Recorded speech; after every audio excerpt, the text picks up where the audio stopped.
Mobile চালায় কারা কারা? মোবাইল মোটামুটি সবাই চালান, হাত নামান। মোবাইলে কেউ যখন কল দেয়, কি বলে, কেউ যখন কল দেয়, দেওয়ার পরে কেটে দেয়, কি দেয়, টিভি দিয়ে আবার যখন কেটে দেয়, এটাকে আপনারা কি বলেন? বুঝেন নাই আমার কথা? এটাকে কি বলেন আপনারা? Miss call. এটাকে কি বলেন আপনারা? মিস কল বলেন। এই মিস কলের আওয়াজ মনে হয় আমার মাইকের চেয়ে জোরে হয়, কথা বলেন না কেন? এই মিস কলের আওয়াজ কি আমার এই মাইকের চেয়ে জোরে আওয়াজ হয়? মিস কলের আওয়াজ মাইকের চেয়ে তো দূরের কথা, এমনি কথা বললেও এর চেয়ে কম আওয়াজ হয়, ঠিক না? একেবারে ছোট্ট আওয়াজ হয়। এই আওয়াজ আপনারা বুঝেন কি বুঝেন না? কি বলেন? এই আওয়াজ আপনারা বুঝেন না? এই আওয়াজ আপনারা বুঝেন। বোঝার পরে তখন আপনারা কি করেন? মোবাইল পকেট থেকে বাইর করেন, ঠিক না? মোবাইল বাইর করে দেখেন কে যেন স্মরণ করেছে, আর মোবাইলটা বাইর করে দেখেন আমার সন্তান আমাকে মিস কল দিছে। সঙ্গে সঙ্গে সন্তানকে আবার মিস কল দিয়ে খবর নেন, কথা বলেন ঠিক কিনা?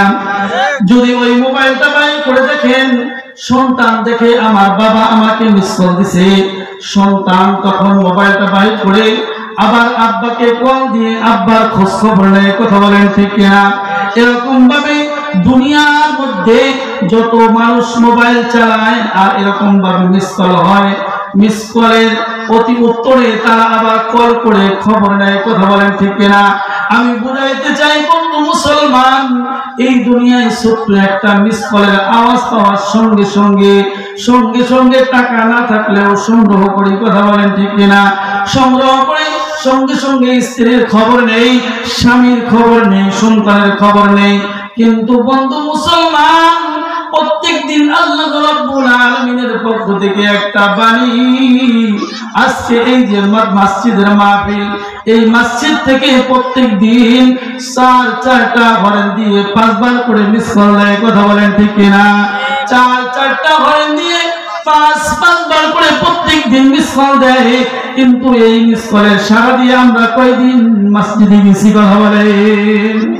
একটু মিস কলের আওয়াজ, এই আওয়াজ শোনার সঙ্গে সঙ্গে দৌড়ে গিয়ে টাকা না থাকলে হাওলাত না থাকলে দোকানে গিয়ে তাড়াতাড়ি করে টাকা ওর ভিতরে ভরে খোঁজ খবর নেই, সন্তানের না জানি কি অবস্থা, স্ত্রীর না জানি কি অবস্থা, স্ত্রী স্বামীর জন্য চিন্তা করে যায়, না জানি স্বামীর কি অবস্থা, সবাই পেরেশান হয়ে যায়, দৌড়ের উপর দৌড়। কিন্তু আল্লাহ রাব্বুল আলামিনের পক্ষ থেকে যেই বাণী রাসূলের মাধ্যম দিয়ে আল্লাহু আকবারের ধ্বনি প্রত্যেক দিন 4-4টা হরেন দিয়ে মসজিদে 5 বার করে মিস কল হয়। কিন্তু কয়দিন আমরা এই টাকা যেরকম ভাবে সংগ্রহ করে খরচ করে কল দেই, কিন্তু এরকম ভাবে খরচ ছাড়াই কয়দিন একটু মসজিদে গিয়ে হাজিরা দিছি, কথা বলেন আপনারা? এটাই বুঝি মুমিনের লক্ষণ। আল্লাহ রাব্বুল আলামিন কোরআনুল কারীমে বললেন, ইন্নামাল মুমিনুনা আল্লাযীনা ইযা যুকিরাল্লাহ, ইন্নামাল মুমিনুনা আল্লাযীনা ইযা যুকিরাল্লাহ ওয়াজিলাত কুলুবুহুম ওয়া ইযা তুলিয়াত আলাইহিম আয়াতুহু যাদাতুহুম ঈমানা। তাহলে আল্লাহর নাম শুনলাম তো কম না, প্রত্যেক দিনই শুনছি, কিন্তু আমাদের অন্তরে তো ধাক্কা দেয় নাই।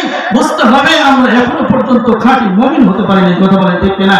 আমাকে আমার উপরে রাগ করলেই কি আর না করলেই কি, যে বেটাকে একটু সুযোগ দিছি আলোচনা করার জন্য, এই সুযোগে কথা বলতেছে, বললেই কি আর না বললেই কি?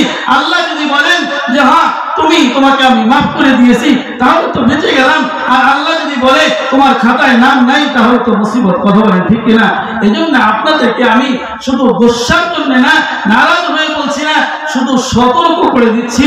আল্লাহ রাব্বুল আলামিন বিশ্ব নবী জনাব মুহাম্মদুর রাসূলুল্লাহ সাল্লাল্লাহু আলাইহি ওয়াসাল্লামকে যে বাণীটা পৌঁছে দিয়েছেন জিবরাইলের মাধ্যম দিয়ে, রাসূল সাল্লাল্লাহু আলাইহি ওয়াসাল্লাম ওই বাণীটাই আমাদের কাছে রাসূল পৌঁছে দিয়েছেন, ওইটাই আমি আপনাদের কাছে পৌঁছে দিচ্ছি। আল্লাহ চায় তো আমাদেরকে কবুল করতে পারেন, কথা বলেন ঠিক কিনা? এজন্য আমরা প্রত্যেক দিন মিস কলের আওয়াজ পেয়ে যেরকম কল দেই, এরকম আল্লাহ রাব্বুল আলামিনের যখন ধ্বনি মসজিদের ভিতরে শুরু হবে, আল্লাহু আকবার আল্লাহু আকবার আশহাদু আল্লা ইলাহা ইল্লাল্লাহ আশহাদু আল্লা ইলাহা ইল্লাল্লাহ, এরপরে আশহাদু আন্না মুহাম্মাদুর রাসূলুল্লাহ, এরপর হাইয়া আলাস সালাহ। কি বলে? হাইয়া আলাস সালাহ, নামাজের দিকে আসো। হাইয়া আলাল ফালাহ, কল্যাণের দিকে আসো। আর সংক্ষিপ্ত এক জায়গায় জনসভা হইলে যে ওই জায়গায় কিছু জিনিস দিবে, ওই জায়গায় তো ভিড় পড়ে যায়, সরকারি কিছু আটা দেয়, সরকারি কিছু চাউল দেয়, টাকা দিয়ে তারপরে তো সিরিয়াল করে সকালবেলা 150 লোকে ফজরে লাগিয়ে রাখে।